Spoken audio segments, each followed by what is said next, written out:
Hoje a nossa entrevista vai ser diferente. Saímos do estúdio fechado e viemos aqui para essa área campal, o sítio onde mora o nosso entrevistado, Cláuder Pérez.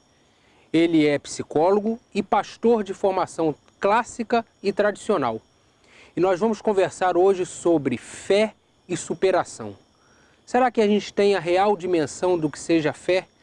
Será que a gente consegue fazer esse mergulho profundo no que seja a fé e a superação, essa interface? Pois é sobre isso que nós vamos conversar hoje aqui no nosso Divã Social. Vem com a gente!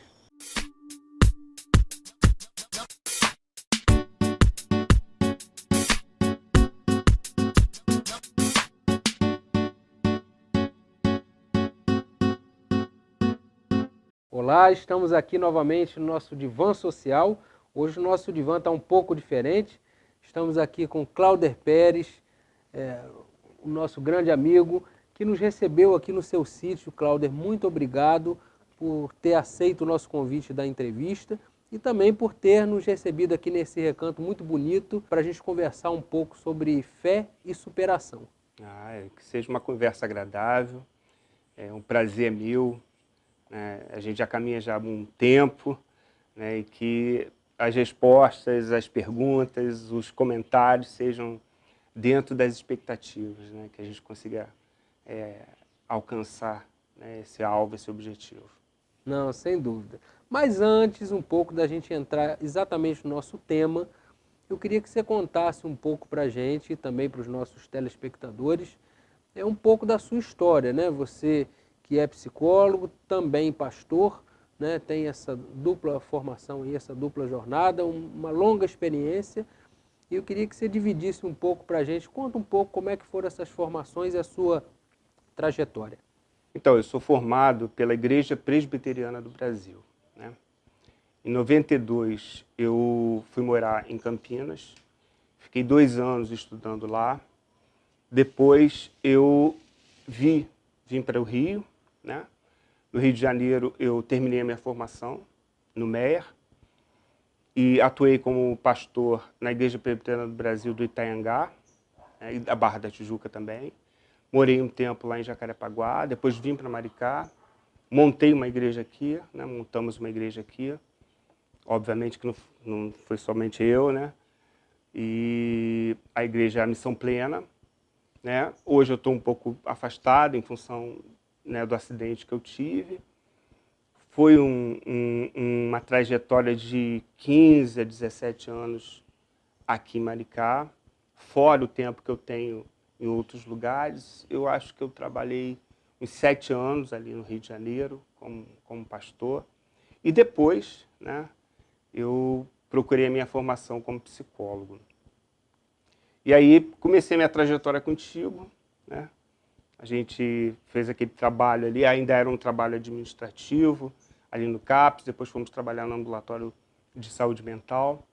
Depois nós fomos para o SAPAD, aí nessa época eu já estava na transição, terminando a minha formação e já entrando nessa área de atendimento para pessoas, para dependentes de álcool e drogas, né?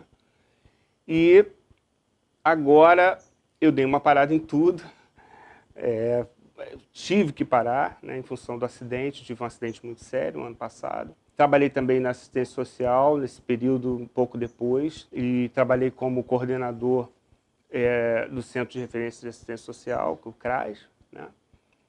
CRAS itinerante, e fazemos um trabalho muito interessante, que era um trabalho de contato direto com a população, contato direto com os munícipes. A gente ia na casa das pessoas, fazíamos esse contato e depois a gente fazia uma ação social naquela localidade. Então é basicamente isso, né? Minha trajetória como pastor é mais longa, né? Como teólogo, estudei bastante, fiz um intensivo de estudo. Eu gostava, sempre gostei, ainda faço os meus estudos como teólogo. Mas depois veio essa paixão pela psicologia também. Fiz clínica um tempo aqui no Centro de Maricá. Fiz clínica mais ou menos por 1 ano e meio, né? E aí, novamente, o acidente foi que me fez dar essa parada, né? completamente as minhas atividades, a não ser na Secretaria de Políticas Inclusivas, que eu ainda estou trabalhando. Ainda presto assessoria, ainda recebo as pessoas, né? Faço as nossas reuniões de equipe, mas é só. Eu fico observando assim, né? Até as áreas, né, que você atuou, quando você pensa em pacientes de saúde mental, né, dependentes químicos, moradores de rua, é um público bastante complexo, né, de uma intervenção bem complexa.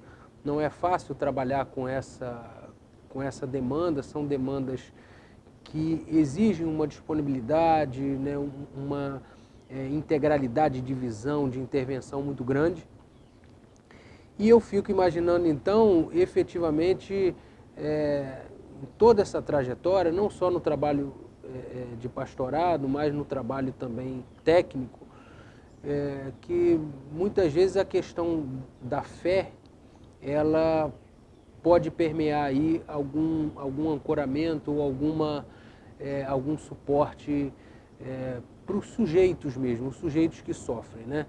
Mas a pergunta que talvez seja, a gente poderia até falar 3 dias sobre esse conceito de fé, né? Mas de uma forma assim mais sintética. O que você entende como fé? O que é a fé, Cláuder Pérez? Vou falar bem mesmo do meu coração, daquilo que eu vivo, né? Tem um versículo bíblico que eu acho que ele define muito bem o que é fé, né? E se encontra no livro de Hebreus, capítulo 11, que diz: a fé é a certeza das coisas que se esperam e a convicção de fatos que se não veem. Eu acho essa definição muito interessante, porque normalmente existe uma predisposição em contradizer, vamos dizer assim, a razão e fé.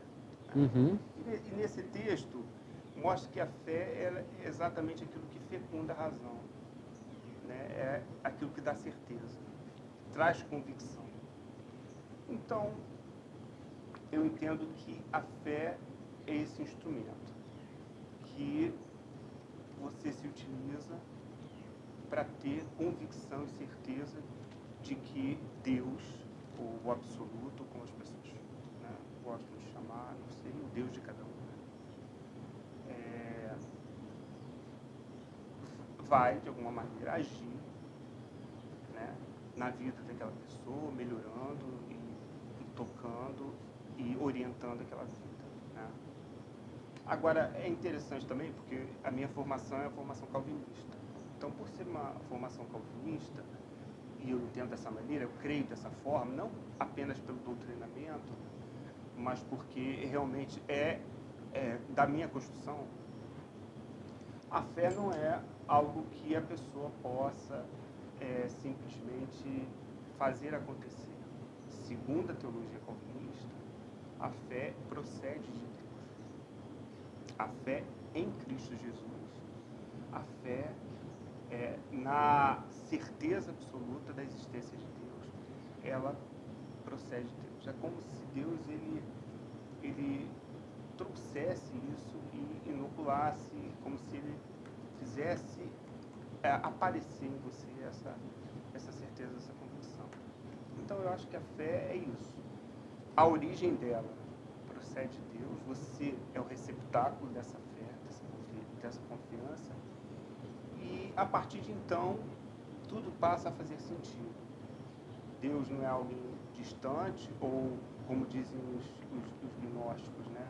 Se ele existe ou não podemos ter certeza, mas aí a pessoa que recebe essa fé, ela passa a ter plena convicção da existência de Deus, do controle dele, da ação dele sobre a terra, sobre a vida das pessoas, o controle sobre o mundo criado, a certeza de que ele é o Criador, né? E a certeza de que ele está no controle de todas as coisas, não de algumas, mas de todas as coisas.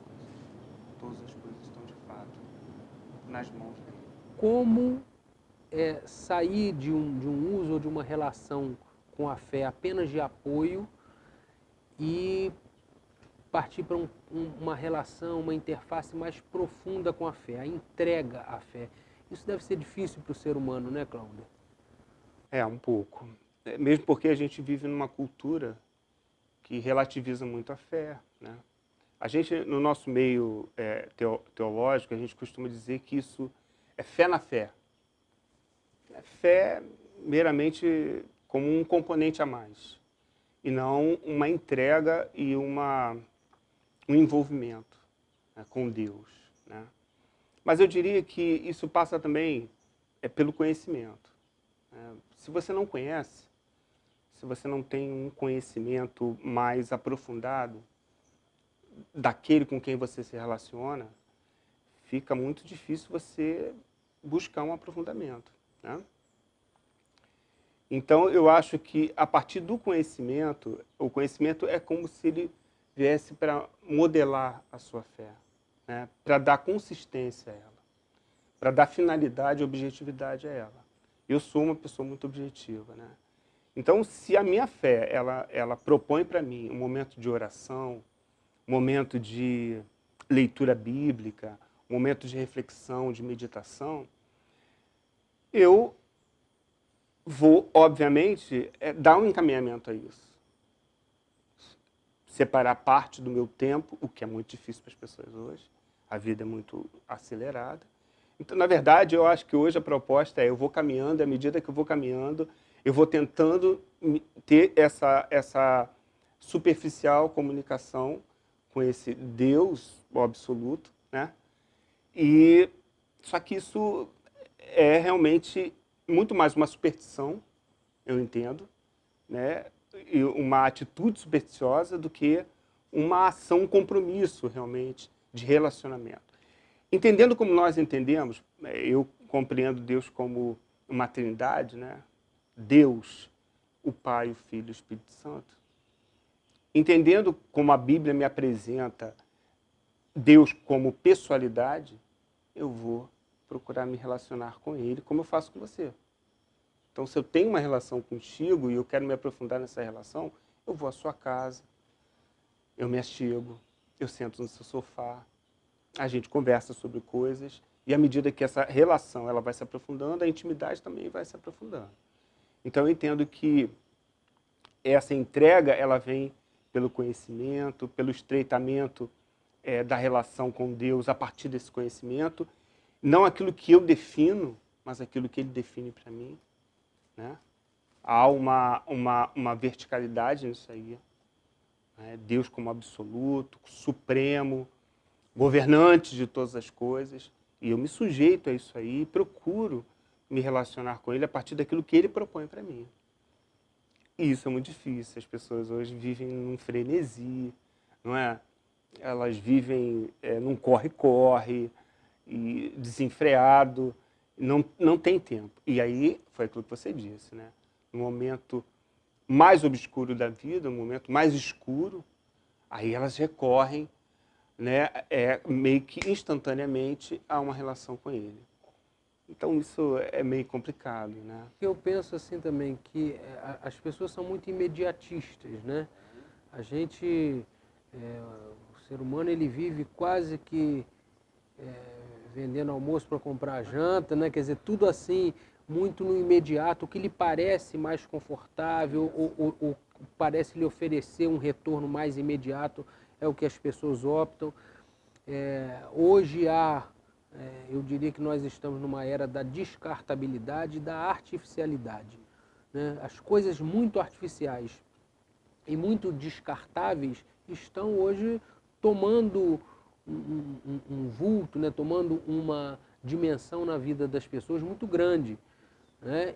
E quando você fala de Deus, né, essa dimensão do absoluto, mas que também é uma dimensão do subjetivo, né, do abstrato, do transcendente, né, que não é do âmbito da materialidade, né? Porque você deu o exemplo, quando você quer se aproximar, você vai na casa da pessoa, senta, mas você não tem, né? Talvez quiseram as pessoas tocar em Deus, né? Mas esse toque é diferente. É diferente, claro. Né? E aí, assim, numa perspectiva mais prática e talvez mais pragmática até, tá? Numa visão em que a gente possa acalentar um pouco, talvez até o anseio das pessoas diante disso que a gente está falando aqui, da fé e principalmente de Deus. Qual é o Deus que você acredita? Como é que ele é? Onde ele está? O Deus que eu acredito, né? Então, a minha relação com Deus, ela aconteceu exatamente num momento de crise. Aos 17 anos. Hoje eu estou com 52, então faz bastante tempo. Aos 17 anos, eu comecei a entrar numa crise sobre o motivo da existência, por que estou aqui. E me foi apresentado essa abertura, né? esse Deus bíblico, né? Deus triuno. Né? Então, o Deus que eu sirvo é o Deus que me é apresentado biblicamente. Óbvio que a gente entra em outras questões aí. Como, por exemplo, as pessoas me perguntam demais, mas quem escreveu a Bíblia? Né? E as pessoas querem saber, e não existe uma resposta muito pronta com relação a isso. Né? Existe uma entrega. No meu caso, a fé veio primeiro, como eu disse antes. Né? A fé, ela foi inoculada, ela foi trazida a mim, ofertada a mim, e a partir daí eu comecei a olhar para a Bíblia de uma forma diferenciada e entender que ali existe um Deus revelado e nessa revelação eu preciso entrar. Nessa revelação eu preciso me sujeitar. E a outra dificuldade, além dessa que você falou, né, a outra dificuldade das pessoas é se sujeitar a Deus também, né? Estamos todos acostumados a dar ordem à nossa própria vida, né? A determinar o nosso próprio caminho. Então, nessa relação, eu entendo que esse Deus é um Deus que aguarda a sua obediência, a sua inclinação. Né? Vou falar essa palavra, mas é uma palavra que as pessoas não gostam muito, né, de usar, mas a sua humilhação, o seu quebrantamento diante dele, o seu reconhecimento de necessidade desse Deus. Né? Então, o Ariano Suassuna, ele falou isso abertamente. Né? O Ariano disse, Deus para mim é uma necessidade. Né? Então, quando a pessoa se vê necessitado, ela vai procurar ter uma relação com esse Deus. Então, quem é Deus para mim? Deus triuno, Pai, Filho, Espírito Santo. Essa é outra questão profunda, né? De um nível filosófico até. Deus subsiste em 3 pessoas, o Pai, o Filho e o Espírito Santo, porém um Deus só. Né? Isso é muito difícil para a gente entender. Na verdade, claro, e nem eu mesmo entendo. A minha aceitação reside exatamente na relação. Então, se eu tenho a Bíblia diante de mim, e essa Bíblia ela revela Deus triuno, eu simplesmente aceito essa revelação. A palavra trindade você não encontra na Bíblia, mas você encontra essa divindade revelada em 3 pessoas. O Pai, o Filho e o Espírito Santo. Vou dar um exemplo clássico disso aí, no momento que Jesus está sendo batizado, segundo as Escrituras, né? Ali está o Filho, o Espírito Santo vem em forma corpórea de uma pomba, e há uma voz audível, esse é meu Filho amado em quem me comprazo. Ali você percebe a Trindade. E existem outras dezenas de encontros bíblicos e manifestações bíblicas dessa revelação. Então, o Deus que eu sirvo é um Deus pessoal, é um Deus amigo, é um Pai que disciplina, não é? Que desentorta os caminhos, Senhor absoluto de todas as coisas, mas extremamente humilde, que encarna em Cristo Jesus. Né? Na segunda pessoa ele encarna, né? Como diz as Escrituras. E nessa encarnação ele se familiariza, né, com os homens, com suas limitações, com suas questões, com seus desvios, né, com suas dores, com seus sofrimentos.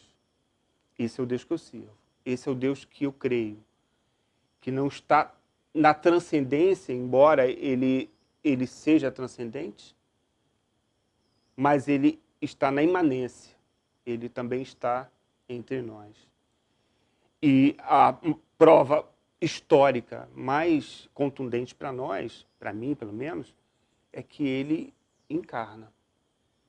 Deixa toda a sua majestade, toda a sua glória, e na pessoa do Filho... Esteve entre nós. Esteve entre nós, exatamente. Agora você fala da fé, né? Essa fé que chegou a você, né? E que de alguma forma teve uma repercussão assim muito abrangente, né? Na sua mente, na sua vida, na sua percepção de mundo, de si mesmo. Essa fé, essa fé que a gente tem falado aqui, ela tem a possibilidade de cura? A fé cura, ela tem esse poder? Então, eu consigo... eu vou tentar ser o mais claro possível, né? Eu faço como se fosse uma triangulação. Eu entendo que na intimidade com Deus, fica claro que você... como é que eu vou dizer? Que nessa relação há uma proximidade, há um abraço, né? Mas, ainda assim, mesmo que você seja muito íntimo, mesmo que você procure se relacionar intimamente com Deus, não há uma certeza absoluta de que Deus vai fazer aquilo que você quer. Aliás, ele não deverá fazer o que você quer. Não necessariamente. Às vezes, sim. Não, às vezes, sim, mas... existe uma proposta de que você deve buscar, que você deve clamar, né? Jesus Cristo fala isso, né? Buscar-me-eis, me achareis enquanto me buscar de todo o vosso coração. Então, há uma promessa de que buscando você encontra. Não necessariamente você vai encontrá-lo dentro daquela resposta que você espera. Então... Porque às vezes a resposta que você espera pode não ser a resposta que você precisa. Exatamente, exatamente. A questão é se eu estou disposto a vivenciar isso aí, né? A me submeter a essa autoridade, essa supremacia, essa soberania. Eu acho que dentro da fé cristã existe uma manifestação até cristã de entender que todas as coisas cooperam para o bem. Todas. Sejam elas, do ponto de vista humano, falhas, ruins, sofredoras, todas as coisas cooperam para o bem. No final de tudo, você vai colher uma coisa boa naquilo ali. Você vai colher bons frutos naquilo ali. Então, a fé, ela, na relação com Deus, ela tem grandes perspectivas e grandes possibilidades, né? Nessa relação com Deus, coisas maravilhosas vão acontecer. Coisas que você não vai conseguir falar para as pessoas, porque elas não vão acreditar, não estão naquela, vamos usar a palavra, naquela vibe, né? Não estão ali, é você que está ali naquele momento. Então é de foro íntimo, muito íntimo. Mas existe essa, aí voltando àquela primeira pergunta que você fez, né? Existe essa fé extremamente subjetiva, etérea, né? Algo, vamos dizer assim, sem objetividade, que na expressão mental, na mentalidade da pessoa, na busca da pessoa, não é? Algo psicossomatiza ali. Aí eu estou puxando um pouquinho para a área da psicologia. Não é? O inclinar-se da pessoa, mesmo sem esse conhecimento que eu falei, desse Deus, alguma coisa acontece ali, né? E é fato que a ciência hoje já reconhece. A fé, ela é realmente, Cláudio, um caminho para a superação, ela tem esse poder, essa prerrogativa, essa característica? Eu não tenho dúvida com relação a isso. Eu acho que a pergunta a ser feita é qual é a expectativa que a pessoa tem, monta, né, nessa relação de fé. Mas a fé, sim, a fé ela propõe milagres, por exemplo, uma superação, né? Ela propõe uma nova visão de existência, uma perspectiva de onde você veio, quem de fato você é, onde você está e para onde você está indo. Então, nessa vida que Jesus diz que essa vida é uma vida de aflições, né? A palavra dele é clara, no mundo tereis aflições. A fé é sempre um elemento de superação. Talvez o mais forte, o mais intenso, é um elemento em que você se abrace de forma mais intensa. Como se você estivesse se afogando e naquele momento você dissesse agora, eu perdi o controle, né? As águas me envolveram. E eu preciso recorrer a alguém que pode, de alguma maneira, me suster. Então, a fé é sempre um elemento de superação, né? Com essa força, com essa relação com Deus, a pessoa ela vai se renovando. Quando eu me acidentei, e eu não sabia o que tinha acontecido comigo, né? Eu sofri esse acidente de moto e fiquei paraplégico. Eu passei por vários momentos. A fé também não é um instrumento que propõe absoluto conforto na vida, né? Mas é um instrumento de poder e de força. O que eu quero dizer com isso? Porque você passa por oscilações. Mesmo você tendo uma relação com Deus, mesmo você tendo fé, absoluta convicção em Deus, num momento trágico, você é tendencioso a viver oscilações. Nem sempre a fé é confortante? Ela traz o elemento necessário para aquela hora, para aquele momento. Mas ela não propõe a você uma vida absoluta de inexistência, de dificuldade e de tribulação. Ela não propõe isso. Ela diz que quando você estiver caminhando no vale da sombra e da morte, ele vai estar com você. E aí, no momento em que você estiver se afogando, né, estou usando isso, obviamente, de uma forma metafórica, no momento que você estiver realmente sucumbindo, mesmo que seja sucumbindo internamente, né, no momento de extrema depressão, como eu vivi, né, depois do acidente, eu passei por várias etapas até me sentir mais fortalecido e entender que Deus tem um propósito para mim. Nessa realidade, eu passei por momentos de oscilações. Eu não vi Deus fugindo de mim. Isso eu realmente não vi.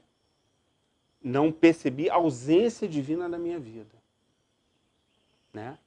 Mas, como um ser humano, sujeito às variáveis das emoções, eu, ora, estava lá embaixo, ora, me sentia fortalecido. E quando eu me dava conta de alguma coisa que não tinha mais o controle, né, eu não consigo mais andar, eu não tenho mais esse controle, e aí é próprio do ser humano, às vezes, você entrar num caminho depressivo, né? E aí, então, vou dizer que a fé foi o instrumento mais poderoso para mim de superação. Você considera, no seu caso, na sua história, a fé como um instrumento de superação? Óbvio.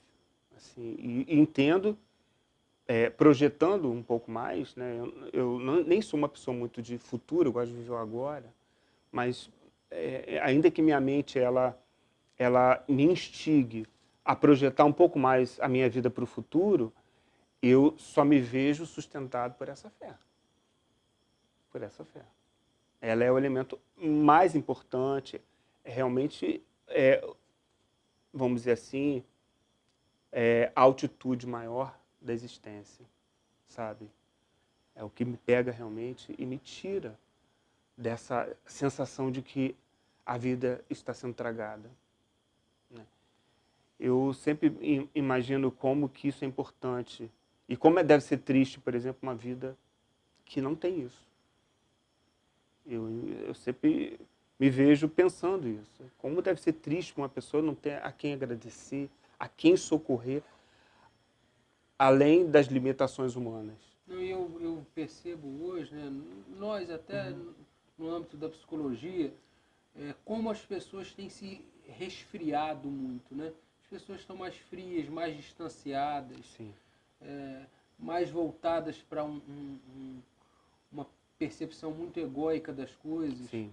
E talvez a fé também, se a gente pensar no ser humano, né, ela talvez possa fazer essa mediação também, né, de uma ampliação de dialética entre os sujeitos. Você acredita que a fé ela também possa aquecer um pouco as relações? Sem dúvida, sem dúvida. A orientação bíblica é a seguinte: a fé ela é um instrumento necessário a essa vida agora. A proposta é sempre uma vida mais futura. E a gente se agarra demais à efemeridade dessa vida. A vida é efêmera, é passageira. É isso que nos instrui biblicamente. Então, biblicamente, eu diria, a vida ela é comparada a uma flor, né, que desabrocha pela manhã e se abre, à tarde ela murcha, né? Então, a Bíblia ela sempre trabalha com isso, com essa perspectiva de que a fé é um instrumento para agora, para já, enquanto o amor seja um instrumento para a eternidade, para uma realidade que você vai viver agora e para todo sempre. Com amor você colhe, né, para a eternidade. E a fé é aquele instrumento necessário para você passar exatamente nos vales, nas dificuldades, nas tribulações, nas variáveis da vida. Isso é interessante, né? Dar um caráter instrumental à fé, né? Como um elemento, talvez, dessa vida humana e até um enfrentamento a essa tendência muito materialista que nós temos, né? Nós somos muito materialistas, né? E a fé, ela rompe um pouco com esse apego à materialidade. Você tem essa percepção? Sim, com certeza. Ela te empurra para o transcendente, né? Para a própria alma. Eu gosto muito de olhar para dentro, né? Eu não sei se porque eu sou muito introvertido, eu gosto muito de olhar para dentro. E nesse olhar eu percebo esse crescimento. É muito interessante quando a alma cresce, quando a espiritualidade cresce, né? E a materialidade ela perde a sua força, a sua energia. Num tempo em que as relações estão se esfriando, né? Há um distanciamento, né? Existe o WhatsApp para a gente se comunicar, então a gente não precisa mais ter o contato, né? A perda dessa proximidade é tão intensa e profetizada, né? Jesus Cristo disse isso, né? Que as pessoas iriam se esfriar no amor, né? Esse esfriamento. Então, a fé ela é, com certeza, esse instrumento que faz a espiritualidade crescer. Enquanto a espiritualidade cresce, né, necessidades efêmeras elas vão se rebaixando. Há um rebaixamento, sem dúvida, né? Você se alimenta. Há um alimentar-se dessa espiritualidade. A alma cresce, outros valores vão sendo agregados, né? A proximidade, o olhar para o outro, o encanto. Na nossa profissão, né, enquanto psicólogos, essa relação com o outro, né, exige demais isso. Porque você perde isso, né, você se torna engessado. Eu vejo muito a fé como algo, como você falou, de uma transcendência, né? Algo que está possivelmente muito acima das religiões, né? Das letras, né? Algo que pode ser que esteja até acima do nosso entendimento, né? Que a gente sente, mas que talvez a gente não consiga entender ou compreender numa plenitude total. Mas também, muito do exercício da fé se dá a partir de algum doutrinamento. Qual é essa diferença entre fé e doutrinamento. A fé realmente está acima de um doutrinamento, para além de um doutrinamento? Como é que você faz essa diferença? Então, quando a gente fala em doutrinamento, a gente pensa muito na razão, né? E existe uma possibilidade do endurecimento, se você for uma pessoa extremamente racional ao lidar com a fé? Eu creio que sim. Eu acho que a fé, ela precisa receber o sereno da graça de Deus, até para você não perder esse contato, né? Eu acho que até na lida com a psicologia, é um pouco isso também. Se você ficar só naquela racionalidade, você perde a perspectiva mais ampla da existência humana, o homem, né? Então, eu entendo que a fé, ela carece do doutrinamento, senão ela fica imatura, ela fica criança. Como Paulo fala na carta dele, 1 aos Coríntios, capítulo 13, ele diz: quando eu era menino, eu pensava nas coisas de menino. E quando eu amadureci, quando eu me tornei um homem, eu passei a entender as coisas com essa visão. Então, a Bíblia mesmo orienta e diz que a gente tem que sair da maternidade da fé, né, do berço da fé, e andar, caminhar para um amadurecimento. Então, eu entendo que o doutrinamento, ela é uma ferramenta poderosa, o doutrinamento bíblico. É óbvio que existe um lado extremamente obscuro do doutrinamento. Eu posso doutrinar alguém segundo a minha perspectiva, segundo o meu entendimento, até para manipular, o que acontece muito hoje. Muito, né?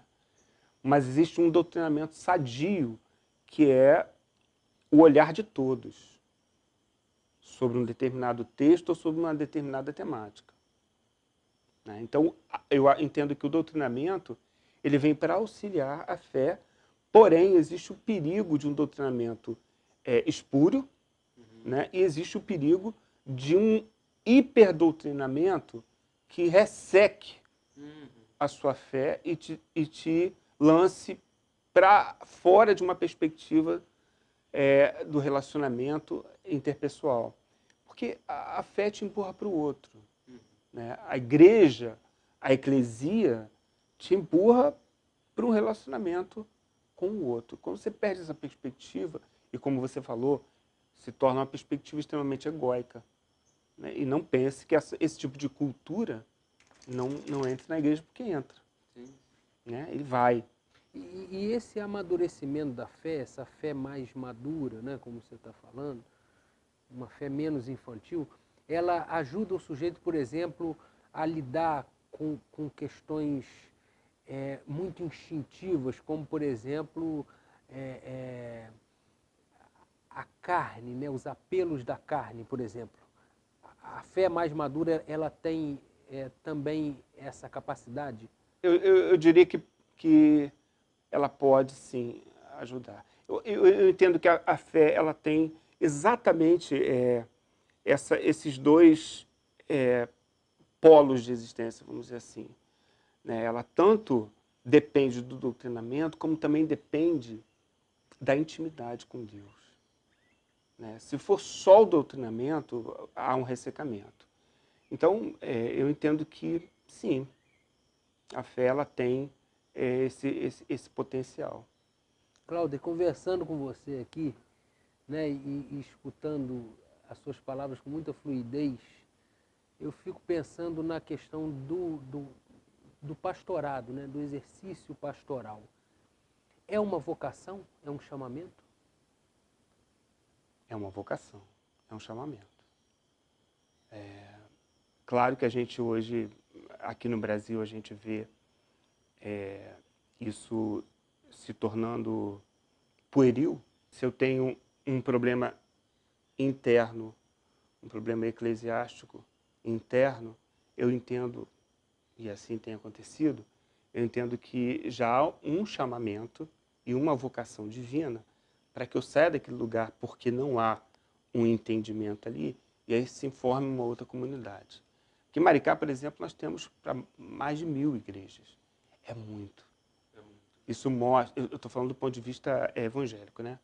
Isso mostra o quanto há uma disparidade nas relações, um distanciamento, né? Uma falta até de amor, de inclinação ao outro, ao próximo, né? O sujeitar-se, como diz a Bíblia, né? Então, olhando nesse aspecto, eu acho que existem algumas pessoas que estão se fazendo, se entendendo. Existem sinais específicos com relação ao chamado? Com relação à vocação, sim. E um dos maiores sinais para mim é o testemunho da própria comunidade. O testemunho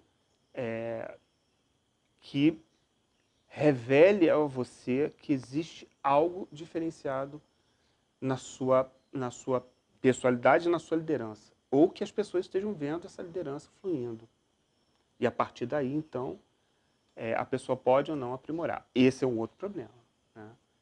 Talvez esteja havendo uma profissionalização do indivíduo enquanto pastor, exatamente porque não há a preparação e o entendimento para a ocupação dessa vocação. Olha, eu acho que eu ficaria aqui, como eu falei no início, muitos dias, né? Mas a gente tem que encerrar a entrevista. Mas o que você falaria, para a gente encerrar, para os nossos telespectadores, sobre fé e superação? Nessa transcendência divina, entenda, Deus ele te procura onde você está. Ele te encontra onde você está. Né?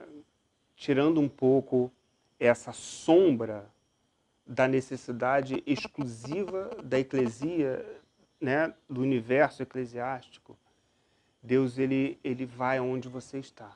É importante a eclesia? É importante que a pessoa vá? Ali você amadurece. Procure a Bíblia, procure Jesus e assim você vai ser mais feliz. Clauder, muito obrigado, tá? Foi um papo muito bom. A gente falou sobre fé e superação, né? Um tema tão importante nas nossas vidas. E o quanto a gente tem que aprender muito. E talvez a fé seja um instrumento para esse amadurecimento, para esse crescimento. A viver na presença da fé. Obrigado. Um abraço.